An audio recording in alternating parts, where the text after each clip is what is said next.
NSR news కి స్వాగతం.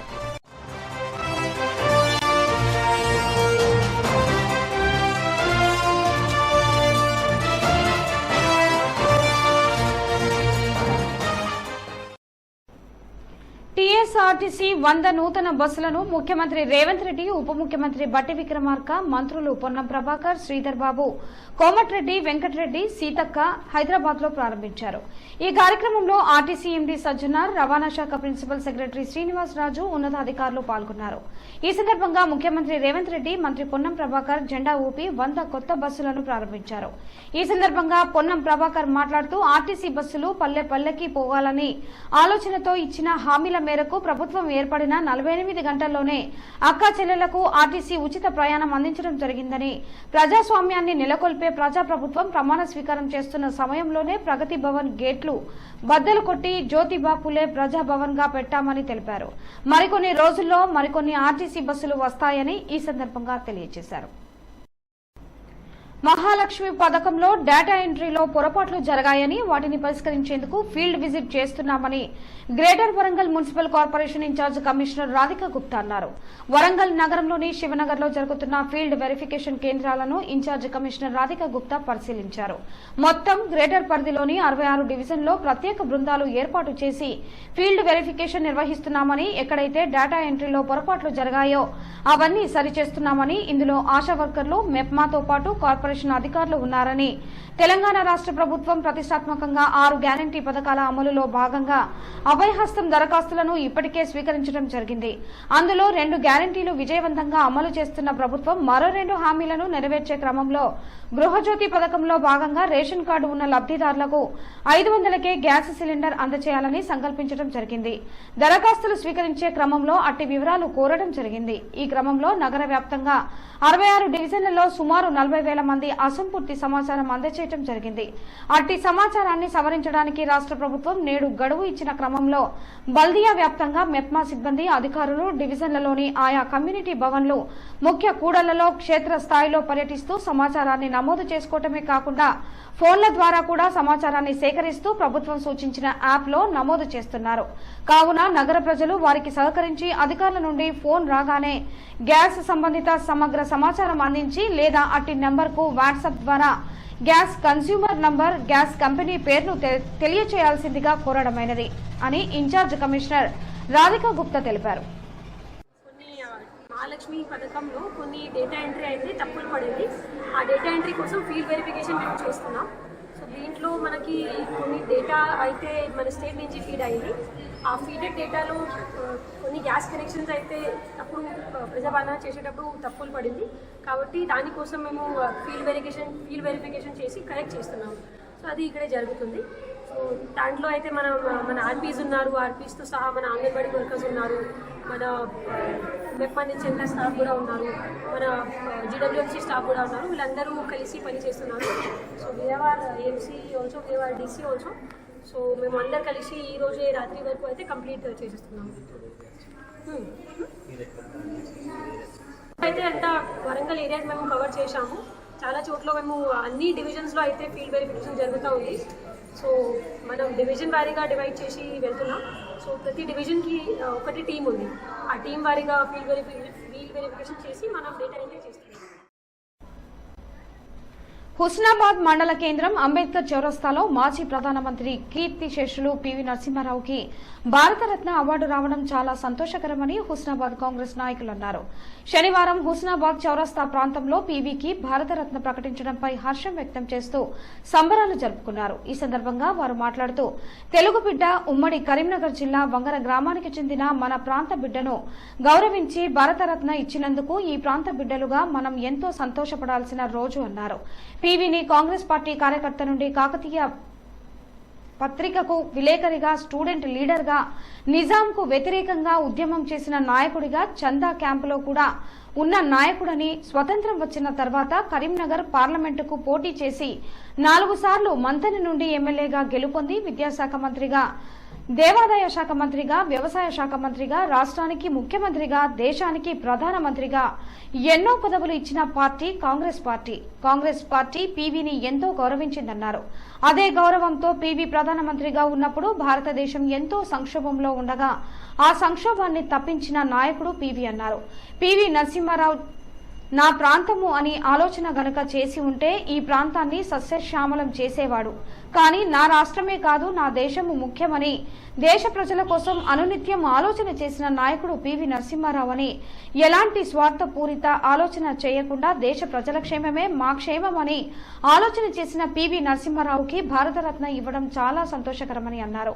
కానీ కేంద్రంలో నరేంద్ర మోడీ ఎలక్షన్ల ముందు ప్రకటించడం చాలా బాధాకరమని, ఈ భారతరత్న అవార్డును తాను ప్రధానిగా అయిన 5 సంవత్సరాల లోపు గనుక ప్రకటించి ఉంటే ఇంకా ఎక్కువ సంతోషించేవారమన్నారు. ఈ కార్యక్రమంలో కాంగ్రెస్ పార్టీ నాయకులు, కార్యకర్తలు తదితరులు పాల్గొన్నారు. భారతదేశానికి ప్రధానమంత్రి అవడే కాదు, అంటే మంత్రికి 4 సార్లు ఎమ్మెల్యే అయింది.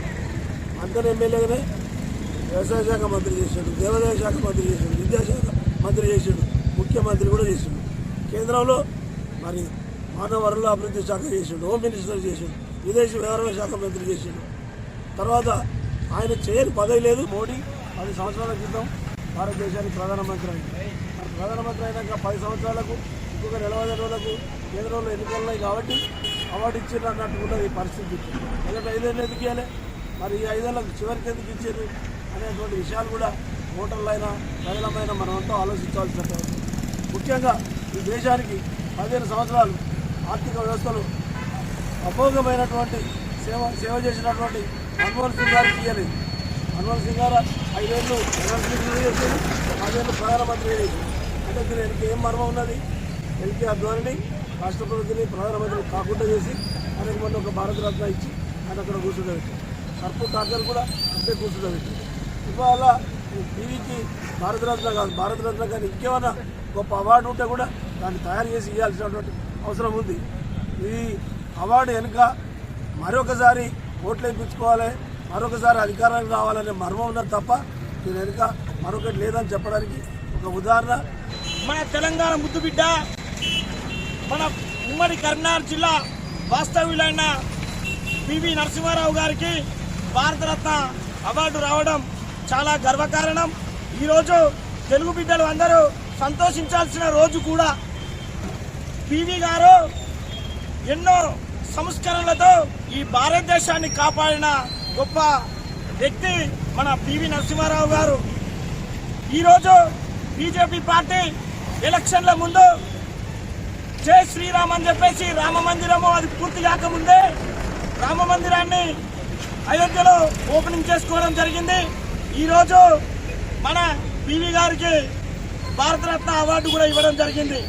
వాళ్ళు మాట్లాడుతున్నారు కాంగ్రెస్ పార్టీ పీవీ గారిని అవమానించిందని. ఒక్కసారి మీరు ఆలోచన చేయండి. తొలి తెలుగు ప్రధానమంత్రి అయిన పీవీ నరసింహారావు గారికి భారతరత్న అవార్డు వచ్చినందుకు ఉస్నాబాద్ పట్టణంలోని ఉస్నాబాద్ కాన్స్టిట్యూన్సీలో మన అంబేద్కర్ చౌరస్తా వద్ద ఆయనకు ఘనంగా భారతరత్న వచ్చినందుకు సత్కరించుకోవడానికి విచ్చేసిన కాంగ్రెస్ పార్టీ మహనీయులందరికీ పేరు పేరున అందరికీ కృతజ్ఞతలు.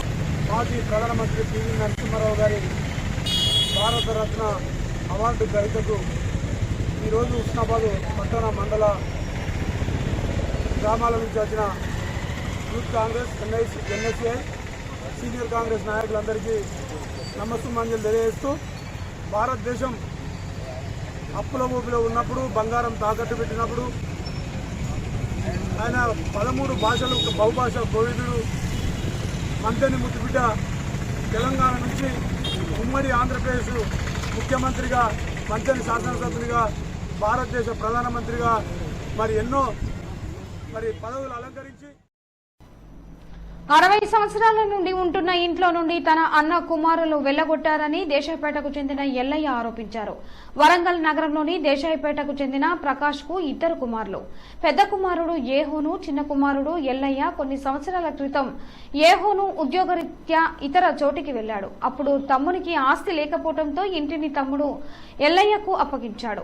ఏహోను అనారోగ్యంతో మరణించడంతో అతని కుమారులు సామేల్ మరియు ఏలియా ఇంటిలో తమకు వాటా ఉందని మధ్యలో మధ్యలో గోడ నిర్మించారు. దీంతో ఇరు కుటుంబాలు గొడవ పెట్టుకుని ఒకరిపై ఒకరు కేసు పెట్టుకున్నారు.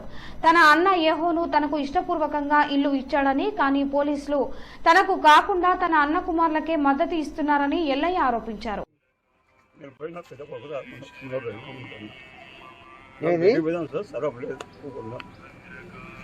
అంత దౌర్జన్యం పని చేస్తాం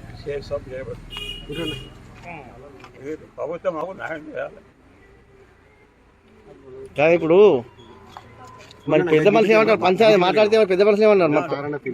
అంతా వాళ్ళు ఇక్కడ నా పట్టుండే సార్, నా పట్టుండే నా కొడుకు రాసిచ్చిన కూడోడు మీ దగ్గర బిడ్డను రాసిచ్చిన వాళ్ళ పాయకన పప్పున చూడుకోండి అప్పుడు కట్టించింది పాత నా కొడుకు రాసిచ్చిన పట్ట ఇల్లు నేను ఉన్నాను. మరి ఎవరు వచ్చింది ఇప్పుడు? ఎవరు అవతల ఎవరు వస్తా? వాళ్ళు ఏం పేరు? వచ్చిన పేరు ఏం పేరు? వచ్చిపోయిన మన సామ్యాలు ఎవరైనా మా అన్న కొడుకు 42 సంవత్సరాలకు వచ్చి తిరగబడతాను దౌర్జన్యం చెప్తాను ఎండ కేసు వాళ్ళ మీద ఒక్క మాట ఉన్నా కూడా డైరెక్ట్ మీ గుద్దల లోకల్ బళ్ళలు ఎక్కిస్తా, పోలీస్ దెబ్బేందో నేను చూపెడతా అని చెప్పి నన్నుగా నానా బూతులు ఆఖరికి సార్ నాకు న్యాయం చేయండి, నా ఇల్లు నాకు ఇప్పించండి. నా నాన్నకు ఈ ఇల్లు వరకు మా తాత మా పెద్దనాన్న రాసిచ్చింది. ఈ ఖాళీ స్థలం అంతా మా నాన్న కంపౌండ్ తిప్పి గవర్నమెంట్ చెల్లి పట్టా కొనుక్కున్నాడు సార్. గవర్నమెంట్ పన్ను పైసలు కూడా కట్టింది సార్. దయచేసి నాకు ఈ ఇల్లు నాకు ఇప్పించాలి సార్. ఎందుకంటే సిఐ నుంచి వెళ్ళి నాకు చాలా భయంగా ఉన్నది సార్. ఎక్కడ దొరికితే చూడండి సార్, డాక్యుమెంట్లా పెద్ద మనుషులతో పద్యాన్ని పెట్టుకొని అందులో నా సంతకం కూడా లేదు సార్. అందులో నా సంతకం లేదు. ఎక్కడ దొరికితే అక్కడ బెదిరించి సంతకం పెట్టించుకోవాలని చూస్తాను సార్. దయచేసి నాకు న్యాయం చేయండి సార్. సిఐ తోటి చాలా భయంతో ఉన్నది. ఆయన తమిళ అనే వ్యక్తి రౌడీలను పెట్టుకొని ఒకసారి చూడండి, మీకు కావాల్సిన అంటే సీసీ ఫుటేజ్ స్టేషన్లో చూడండి. మా నాన్నను కాలిరిగినోని స్టేషన్ తీసుకురమ్మంటే సిఐ ఫోన్లు నల్గొండ రమేష్ మా అన్నకు ఫోన్ చేసింది సార్. మా అన్న ఫోన్ ఎత్తలేదు. మరి ఆయన ఎందుకు సార్ నల్గొండ రమేష్ సార్ ఎందుకు ఫోన్ చేస్తాను కూడా నాకు తెలియట్లేదు సార్. మరి దయచేసి మాకు చాలా భయం ఉన్నది సార్. మీరే మాకు న్యాయం చేయండి. ఈ తాళాలు పలగొట్టి మా చెల్లెపల్లికి దాచిన కట్నానికి కేసు నమోదు చేసుకున్న ఇంటిజార్గంజ్ పోలీసులు దర్యాప్తు చేపట్టారు. గతంలో ఇల్లు చూసుకున్నందుకు పెద్ద మనుషుల సమక్షంలో ఏహోను కుమారులు ఎల్లయ్యకు 1,50,000 రూపాయలు నగదు ఇచ్చారని, ఇల్లు ఇద్దరికీ చెందుతుందని పెద్ద మనుషుల సమక్షంలో ఒప్పందం చేసుకున్నారని, పత్రాలన్నీ పరిశీలించి ఇద్దరికీ ఇల్లు సమాన హక్కు ఉంటుందని, అందులో పక్షపాతం ఏమీ లేదని, కావాలని ఎల్లయ్య కుటుంబ సభ్యులు పోలీసులపై దుష్ప్రచారం చేస్తున్నారని ఇంటిజార్గంజ్ సిఐ పవన్ కుమార్ తెలిపారు. ఉద్యోగరీత్యా బయటకు పోయాడు. వాళ్ళ కొడుకులు కూడా ఇక్కడ ఉండకపోవడానికి కారణం ఉద్యోగం ఉండడంలో బయటకు పోయారు. అంత మాత్రం అది ఇల్లు కాకుండా పోదు కదా. వాళ్ళ పెళ్లిళ్ళు కానీ చావులు కానీ అన్ని ఇక్కడనే ఇది వీళ్ళది. కాకపోతే ఉండు మాత్రం వీళ్ళు ఉంటున్నారు అనేది వాళ్ళ బాధ. సో దీని మీద సివిల్ ప్రాపర్టీ పరంగా మీరు ఏదైనా ఉంటే కోర్టుకు పోయి తెచ్చుకోండి. ఇద్దరు అన్నదమ్ముల షేర్ ఉంటుంది, తండ్రి ఆస్తి కాబట్టి ఇద్దరు ఉంటారని ఇద్దరికి చెప్పడం జరిగింది. ఇది మా ఎంక్వైరీలో తేలింది. ఇంతకుమించి అక్కడ గొడవ కానీ భారీగా ఏం జరిగింది కానీ ఏం చుట్టుపక్కల వాళ్ళని కూడా అంటే ఎంక్వైరీ చేసాం.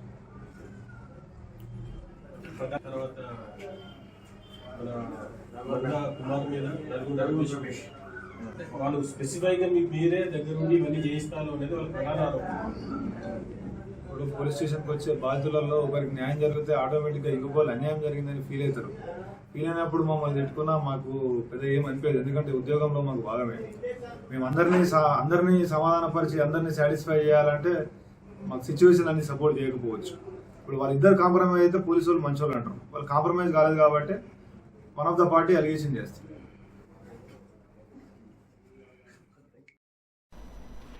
ములుగు జిల్లా సమ్మక్క సార్లమ్మ జాతరలో అధికారులు అందుబాటులో ఉండాలని జిల్లా కలెక్టర్ ఇలా త్రిపాఠి అన్నారు.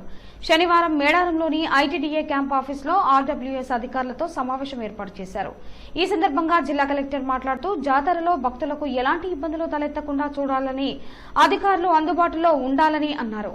అనంతరం జిల్లా కలెక్టర్ సమ్మక్క సారలమ్మ కొలువుండే చిలకల గుట్టను సందర్శించారు. జాతర సమయంలో చిలకల గుట్ట పరిసర ప్రాంతాలలో రద్దీ ఉంటుంది కాబట్టి అమ్మవారిని తీసుకువచ్చే తీసుకువచ్చే సమయంలో ఎలాంటి ఇబ్బందులు తలెత్తకుండా చూడాలని చిలకలగుట్ట నుండి సమ్మక్క సార్లమ్మలను నేరుగా గద్దల మీదికి తీసుకువచ్చే విధంగా రూట్ మ్యాప్లు తయారు చేయాలని, తీసుకువచ్చే సమయంలో అధికారులు ఎప్పటికప్పుడు సమన్వయం పాటిస్తూ అప్రమత్తంగా ఉండి ఎటువంటి అవాంఛనీయ సంఘటనలు జరగకుండా తగు చర్యలు తీసుకోవాలని అధికారులను ఆదేశించారు.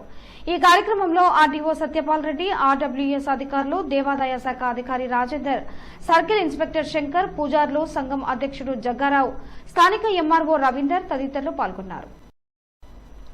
ములుగు జిల్లా తాడ్వాయి మండలంలోని మేడారం జాతరను అందరి అధికారుల సమన్వయంతో జాతర విజయవంతంగా జరపాలని multi zone IG Tarun Joshi అన్నారు. శనివారం మేడారం నందు హరిత కాకతీయ నోడల్ అధికారుల సమావేశానికి ముఖ్య అతిథిగా హాజరైన మల్టీ జోన్ ఐజీ తరుణ్ ఈ సందర్భంగా మాట్లాడుతూ డ్యూటీ పాయింట్లలో పాటించవలసిన జాగ్రత్తలు వివరిస్తూ భక్తులతో ఓపికగా వ్యవహరించాలని సూచించారు. మేడారం జాతరలో ట్రాఫిక్ నిర్వహణ ఛాలెంజింగ్ గా ఉంటుందని, ఈసారి జాతరకు 1,50,00,000 మందికి పైగా హాజరయ్యే అవకాశం ఉన్నందున సుమారుగా 5 లక్షల వాహనాలు వచ్చే అవకాశం ఉందని, దానికి అనుగుణంగా పార్కింగ్ స్థలాలను పెంచుకోవడం జరిగిందని, క్రమ పద్ధతిలో వాహనాలను పార్కింగ్ స్థలాలకు మళ్లించగలిగితే, పార్కింగ్ స్థలాలను పూర్తి సామర్థ్యం నింపుకోగలిగితే ట్రాఫిక్ జామ్ ఏర్పడకుండా విజయవంతంగా నిర్వహించగలుగుతామని తెలియజేశారు. ఈ కార్యక్రమంలో SP Mulugu, SP doctor Sabarish, Bhupalpally Mulugu ASP Eturu Nagaram, Sankeerth, ఇతర అధికారులు పాల్గొన్నారు. హుస్నాబాద్ కు చెందిన సెంట్రింగ్ వాహనం చింతగట్టు కెనాల్ వద్ద కట్టపై వెనక్కి తీస్తుండగా పొరపాటున కెనాల్లో పడింది. దీంతో అందులో ప్రయాణిస్తున్న 2 ప్రాణాలతో బయటపడ్డారు. ప్రాణాలతో బయటపడ్డ వారు తిరిగి వాహనాన్ని తీసే ప్రయత్నం చేయడం వారి సాహసానికి నిదర్శనమని పలువురు చర్చించుకుంటున్నారు. సాయంత్రం 4:30 గంటల నుండి వాహనాన్ని తీసే ప్రయత్నం చేస్తున్నప్పటికీ నీటి ప్రవాహ వేగానికి సాధ్యం కావటం లేదు. ఇంకా ప్రయత్నాలు కొనసాగుతూనే ఉన్నాయన్నారు. కెనాల్లో వాహనాన్ని తీసే వారి వివరాలు తెలియాల్సి ఉంది. అయితే వీరిది తమిళనాడుగా సమాచారం. ఎల్కతుర్తి మండల కాంగ్రెస్ పార్టీ ఆధ్వర్యంలో నియోజకవర్గ స్థాయి క్రికెట్ టోర్నమెంట్ ని శనివారం నిర్వహించారు. ఈ ప్రారంభ కార్యక్రమానికి ముఖ్య అతిథులుగా మంత్రి పొన్నం ప్రభాకర్ పాల్గొని పోటీలను ప్రారంభించారు. ఈ సందర్భంగా వారు మాట్లాడుతూ ప్రతి ఒక్కరూ కూడా క్రీడా స్ఫూర్తితో క్రీడలు ఆడాలని, క్రీడలు మనకి ఆరోగ్యకరమైన ఉల్లాసాన్ని, ఉత్సాహాన్ని అందిస్తాయని తెలిపారు. ఈ పోటీలలో పొన్నం అనూప్, స్థానిక CI Praveen, SI Raj Kumar, Congress party మండల అధ్యక్షుడు ఇంద్రసేనారెడ్డి, మాజీ డైరెక్టర్ గోలి రాజేశ్వరరావు, మాజీ అధ్యక్షులు సంతాజీ, టీపీసీసీ సభ్యులు అశోక్ రెడ్డి పాల్గొన్నారు. కాంగ్రెస్ పార్టీ నాయకులు, కార్యకర్తలు, వివిధ గ్రామాల నుండి వచ్చిన క్రీడాకారులు తదితరులు పాల్గొన్నారు. సిద్దిపేట జిల్లా మిరుదొడ్డి మండలం ఆల్వాల గ్రామానికి చెందిన 45 సంవత్సరాల మధ్యల స్వామి కూడవెల్లి వాగులో స్నానానికి వెళ్లి వాగులోనే మృతి చెందాడు. మృతుడికి భార్య, 2 పిల్లలు ఉన్నారు.